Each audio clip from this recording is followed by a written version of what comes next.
There once was a boy who had a great destiny. No, not him. Him. Tom Morello Riddle. The boy who swore he would one day be the most powerful wizard of all time. The boy who would one day be known as Voldemort. The boy who amassed a great amount of faithful followers. The boy who took it upon himself to eliminate all of his enemies. Until he was inexplicably defeated by the boy who lived.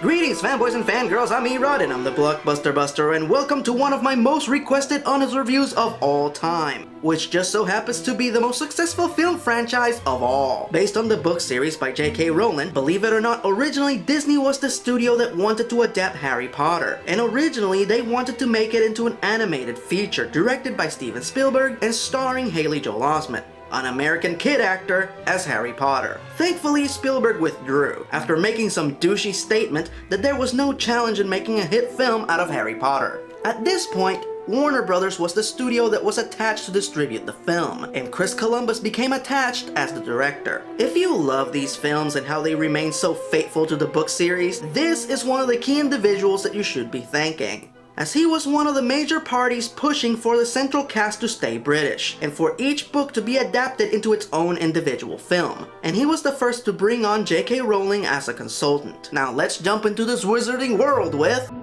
the plot.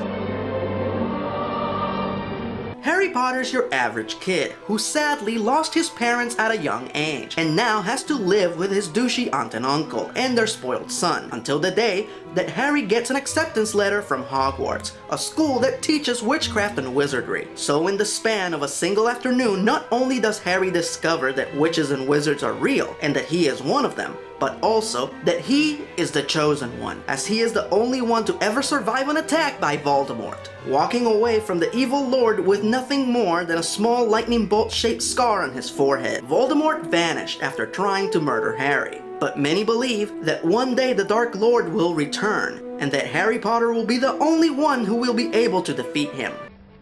Hey, she's only interested in you because she thinks you're the chosen one. But I am the chosen one. Cast and characters.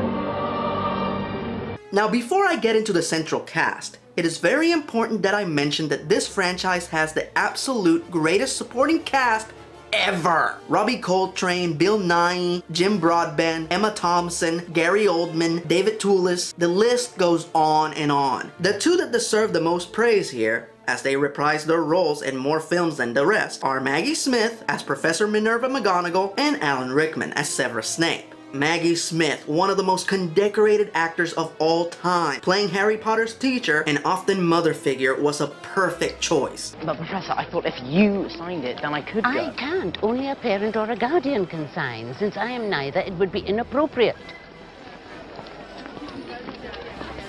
I'm sorry, Potter. That's my final word. Maggie had breast cancer throughout most of the filming of these movies, but thankfully she survived. And if that's not indicative of the iron resolve of this great strong character, I don't know what is.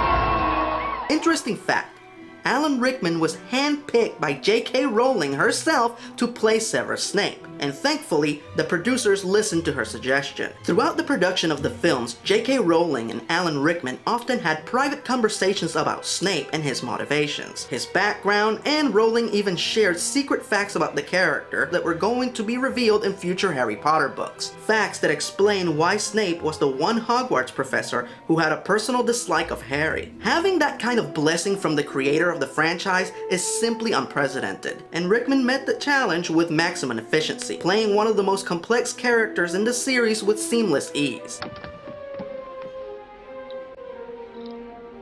Know what it is? Bubble juice, sir. Veritaserum. 3 drops of this, and you know who himself would spill his darkest secrets. The use of it on a student is, regrettably, forbidden. However, should you ever steal from my personal stores again, my hand might just slip over your morning pumpkin juice. I haven't stolen anything. Don't lie to me. One of the most enjoyable aspects of these films was watching the young actors grow and evolve in their roles, both as characters and performers. First, we have Rupert Grint as Ron Weasley. He is the loyal, outspoken underachiever who comes from an impoverished but very proud family. Ron is the surrogate character, the one that the audience is intended to relate to. He also facilitates a great deal of the exposition. His arc throughout the series is magnificently uplifting, as he goes from the downtrodden, introverted boy who doesn't believe in himself to a courageous hero who will do anything for his friends.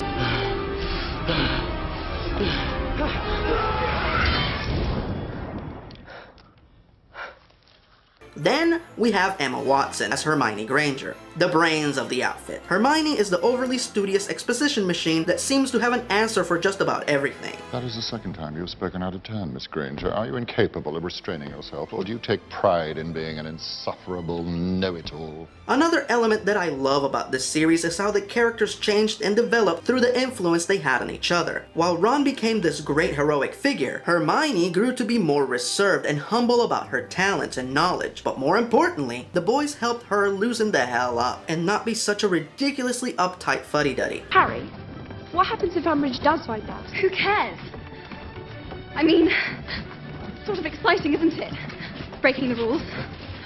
Who are you and what have you done with Hermione Granger? And last but not least, we have Daniel Radcliffe as Harry Potter. Fanboys and fangirls, here we have the ultimate hero's journey. Harry literally goes from being an unwanted child that lives in a cupboard under the stairs to being the most admired figure in the wizarding world. One that his peers will blindly follow into battle. The most intriguing and appealing thing about Harry is that very little about him is extraordinary. He's not the most powerful wizard, he's not the smartest, and he's certainly not the most dangerous. In fact, he's a very average boy, all things considered. Throughout most of the series, he comes off as if he doesn't truly believe in the prophecy. He shrugs off his fame, and he genuinely believes that eventually a more powerful wizard will step in and defeat Voldemort for him. And honestly, his point of view makes a lot of sense if you think about it. I mean, try and imagine for a moment that someone came up to you and told you that not only does the devil walk the earth, but that you are the only one that has the power to kill him. Yeah, you'd probably shrug it off too. Harry had a miserable childhood,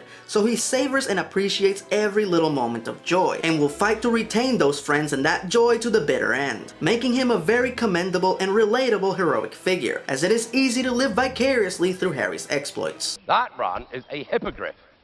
First thing you want to know about hippogriffs is that they're very proud creatures, very easily offended. You do not want to insult a hippogriff. It may just be the last thing you ever do. Now, who'd like to come and say hello? Well done, Harry. Well done. Year 1, the Sorcerer's Stone.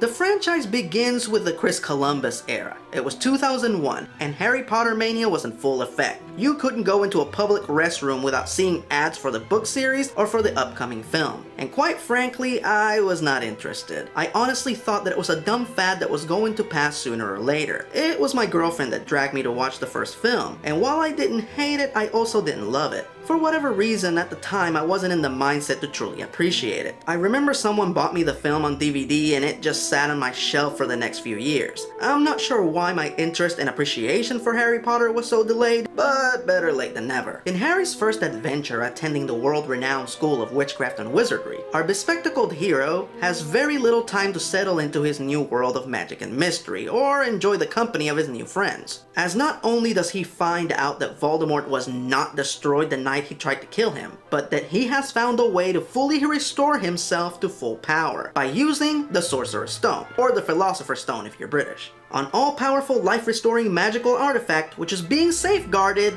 at Hogwarts. Yes, an object that is wanted by the most dangerous and powerful dark wizard of them all is being kept at a school filled with children. A lot of people, and I do mean a lot of people, like to poke fun of the fact that the children in these films are always recklessly being put in danger, and that the parents of the children who attend Hogwarts must hate their kids since everything at the school is trying to kill them. The stairs, the candy, the books, and while I do not wish to disprove or challenge all the mockery, I will say that the relentless amount of danger at Hogwarts doesn't bother me in the slightest. Why? Because the wizarding world is really fucking dangerous, that's why. We're talking about a universe filled with trolls and werewolves and dragons and people that can kill you with just a word and a gesture.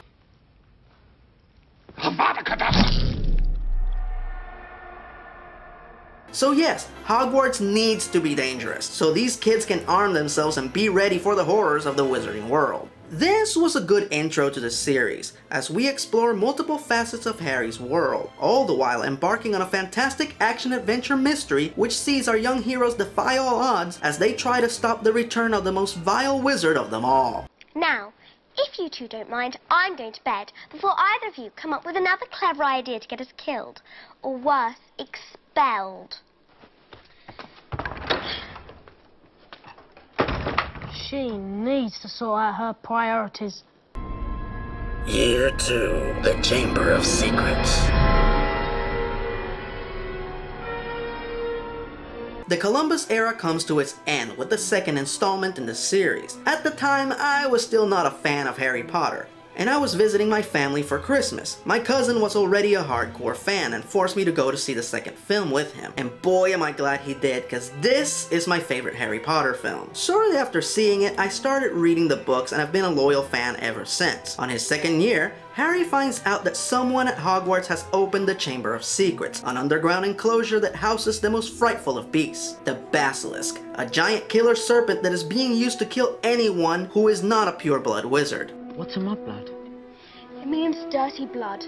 Mudblood's a really foul name for someone who's muggle-born, someone with non-magic parents, someone like me. I love this movie, as Harry begins to take a far more active role in fighting the forces of evil. He only has 2 friends on the entire planet, and he will defend them at all costs. Also, this is the first film in which Harry's rival, Malfoy, played by Tom Felton, really starts to shine. This kid is always acting, even if he's just in the background of a shot. He's always Malfoy, and he's always up to no good. While I wish that the Columbus era would have extended for at least one more film, this was a great movie for Chris Columbus to finish his tenure as the director of the Harry Potter series, as he turned up the epic dial from 9 to 11. One's at the ready. Scared, Potter. You wish. Year 3, the Prisoner of Azkaban. After Chris Columbus left the franchise, Alfonso Cuarón took the helm, and the difference in look and style was stark. In the book series, things don't start to go dark and sinister until the 4th book. Here, things get dark straight away in the 3rd film. Gone was the fun and whimsy and the golden glow of the Columbus era, and straight away, this is when the movies start to have that glossy, silvery gray look to them. Now, don't get me wrong, it's not my intent to insult Alfonso Cuarón's work on this film. I just wish Columbus would have directed this one as well, since the tone of the book matched the style of his first 2 Potter films a lot better. Right out of the gate, we get our first big recast in the series, as in the first 2 films, the headmaster of Hogwarts, Professor Albus Dumbledore, was played by Richard Harris. Unfortunately, Mr. Harris passed away after the 2nd film, and was replaced by Michael Gambon. So, which one do I prefer? Well, while I mean no disrespect to Mr. Harris, who is one of the greatest actors to ever live, Michael Gambon was just better suited for this part. The books describe Dumbledore as being this very lovable guy who just so happens to be one of the most powerful wizards in the wizarding world, and who commands a great deal of authority. While I cannot dispute that Richard Harris had the lovable part down, I never felt like he commanded much authority, as he came off very soft-spoken and feeble in his portrayal. Michael Gambon, on the other hand, would go from a silly, quirky old guy to a badass general at the drop of a hat. When he walked in a room, you almost wanted to stand in attention. You believed in him. You felt reassured and comforted by his words and frightened by his threats. It was a complicated balancing act, but Mr. Gambon pulled it off with masterful skill. You seem to be laboring under the delusion that I'm going to What was the phrase? Come quietly. Well, I can tell you this. I have no intention of going to Azkaban. Enough of this. Take him!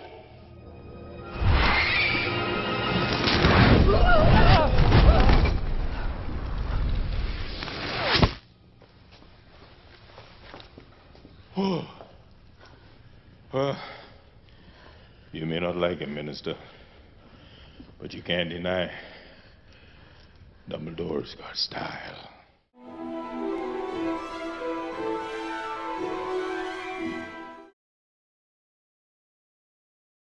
On his third year, Harry finds out that a very dangerous criminal has escaped from Azkaban prison, Sirius Black, played by Gary Oldman. Now, how does this affect Harry? Well, apparently Sirius was the man who gave away the secret location of where the Potters were hiding to Voldemort, and is very much partially responsible for their deaths. Now that he has escaped Azkaban, many feel that he wants to hunt down Harry and kill him so he can finish his master's killing spree. Most of this film is excellent, bringing the book to life almost as efficiently as the first two films. There is only one scene that I don't like, and that is the exposition scene inside the Shrieking Shack. Now, for those of you who don't know, this is the big reveal moment of the story. This is when they explain what is really going on and the real reason why Sirius Black escaped Azkaban. In the book, this scene is approximately 4 chapters long. In the movie, it is about 3 minutes. And it moves at such a fast and hectic pace that it's almost impossible to understand it, with the characters running around the room and shouting the exposition at one another. It's jarring and confusing. I had to rewatch this twice to make sure that all the key dialogue from the book was actually said. This is one of the worst exposition scenes I have ever seen. Outside of that, the rest of the movie is pretty good. A lot darker, but pretty good. Harry, what happened?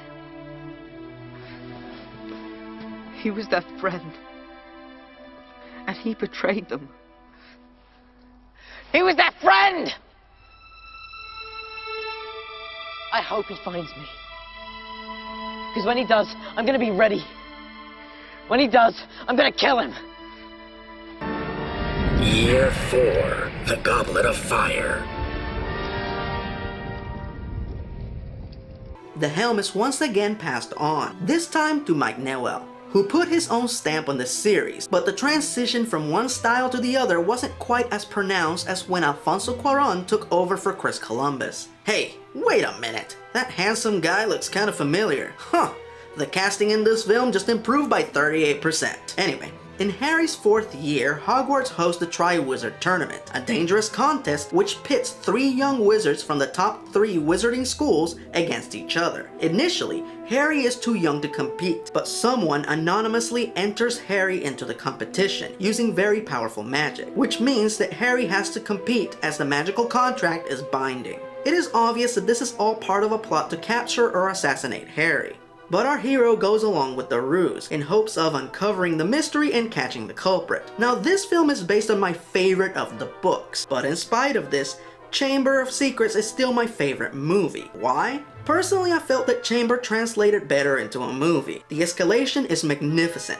from the cool murder mystery to the battle with the giant snake. Goblet, on the other hand, is one of those instances where I have to agree with the hardcore Potterheads. The book is just better. And I'm not trying to undersell the film, because it is great. Mike Newell did a spectacular job, but the book is one of the longest in the series. The Triwizard Tournament and the mystery are very involved, and the film left out a lot of details. With that said, they did a spectacular job of condensing this very hefty book into one film, and the one scene they expanded upon, which is when Harry fights the dragon, was one of the absolute greatest scenes in the entire franchise. One of the major reasons why Goblet of Fire is my favorite book is because this is the moment in the series where shit gets real, as Voldemort officially returns. This was a moment that garnered a great deal of expectations, and I'm happy to report that the first official appearance of Voldemort in the film franchise met my expectations and then some. Ralph Fiennes was an excellent choice to play this character. We waited 3 whole movies to see him, and boy did he deliver. To have nearly every character in the franchise build you up and to be able to live up to that hype is a skill that most actors can only dream of.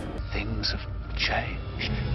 I can touch you now.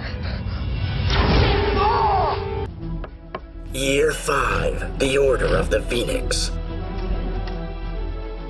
And thus we enter the Yates era. Initially, David Yates didn't intend to direct the final 4 films in the franchise, but the production team had gotten into a really good rhythm producing the films, in which one film was already in pre-production while the previous one was being filmed. So it was easy for David Yates to move from one film to the other. This had its pros and cons. On one hand, the final 4 films are far more uniform than the first 4, but at the same time, this is when the films start to blur together, a major complaint that I always get from casual viewers, for which I have no objection. This time around, we are introduced to my favorite character in the entire franchise, Luna Lovegood, played by Evanna Lynch. Luna is a very peculiar and somewhat spacey young girl, who is as unique as she is honest. Come, Daddy. Harry doesn't want to talk to us right now. He's just too polite to say so. Harry Potter. Her strange ways are often off-putting to others, so she lives a mostly isolated existence, something Harry can greatly relate to. But the one thing that truly sets Luna apart is that she has completely unshakable faith. Yes, even in the wizarding world there are skeptics, but not Luna. She believes in her weird dad, she believes in imaginary creatures that nobody else can see, and she believes in Harry. And sometimes a little bit of faith goes a long way. Luna is such a unique character that I was terrified that this was the one bit of casting that they were going to fuck up. But unlike some casting decisions, where they just picked the next available warm body, they actually auditioned hundreds of girls before they found Evanna Lynch. And quite frankly, they couldn't have picked anyone better. Whenever you're ready, sir. Sir, I like her very much. Another bit of perfect casting is Helena Bonham Carter as Voldemort's main henchgirl, Bellatrix Lestrange. Not since Juliet Landau as Drusilla have I found myself to be equally as aroused as I was frightened. Holy hell. I love that woman, but for the love of Christ, keep her away from me.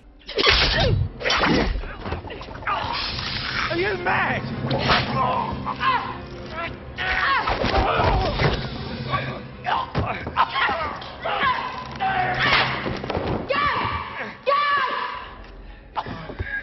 In his 5th year, Harry has to contend with Voldemort being on the loose, and the Ministry of Magic trying to disprove his return. In spite of this, the Order of the Phoenix is assembled to battle Voldemort if he has truly returned. In the past 4 years at Hogwarts, the school has failed the students at actually teaching them how to defend themselves against the dark arts, providing them with one incompetent instructor after the other, except for Lupin, but he quit. So Harry takes it upon himself to teach his fellow students how to defend themselves, now that war with Voldemort is imminent. The one and only scene that I don't like in this movie is when the Order of the Phoenix battles Voldemort's Death Eaters. The whole movie builds up to this moment, and it goes by so quickly that it's hard to enjoy it. However, the film makes it up to you in spades, as right after that you get the ultimate wizard's duel between Voldemort and Dumbledore. Holy shit. I don't think I need to say anything else, because this speaks for itself. Harry Potter. And you will lose.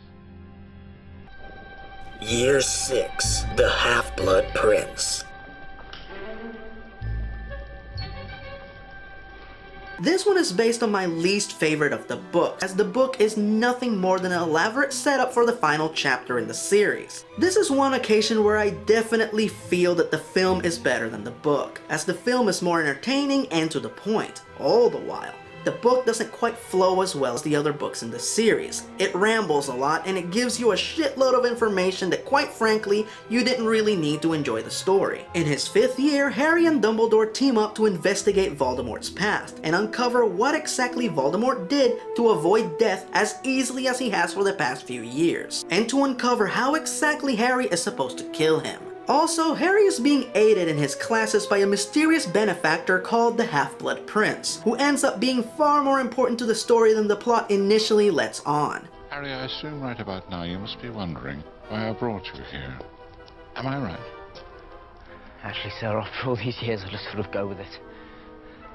Alright, the day of destiny looms near as we move on to the final chapter. Year 7, the Deathly Hallows.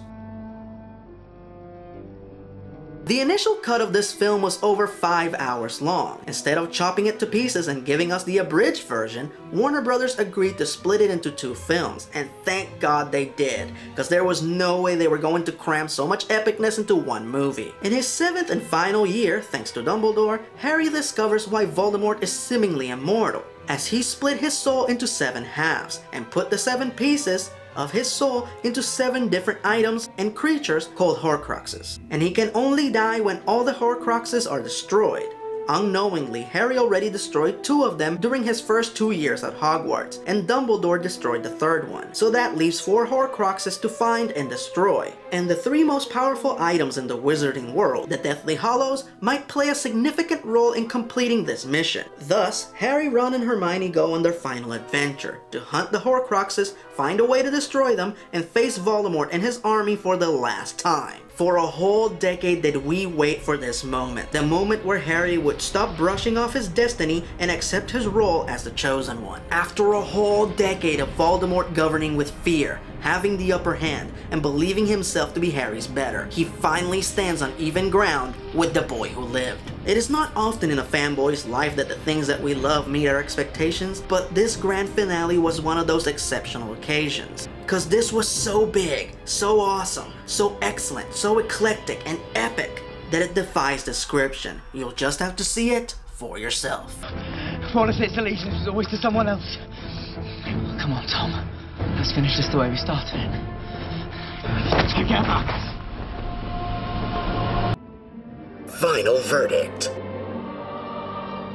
I'm proud to say that I watched every single Harry Potter film in the theaters, and that it was terrific to spend those 10 years watching these stories progress, the books come to life, and these great young actors evolve as performers and characters. 10 points on the badassitude meter! Learn your spells, draw your wand, and give them a watch. Mischief managed.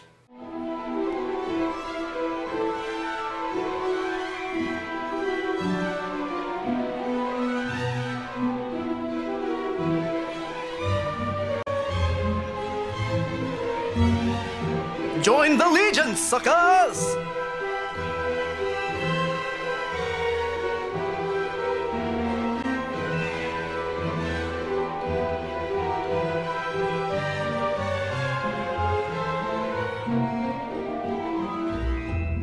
I don't give a damn what your father thinks, Malfoy.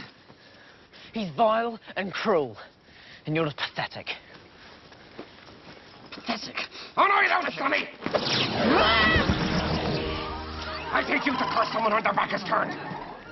You stinking, cowardly, scummy, Professor Moody! shooting, What are you doing? teaching. Is that a student? Technically, it's a ferret.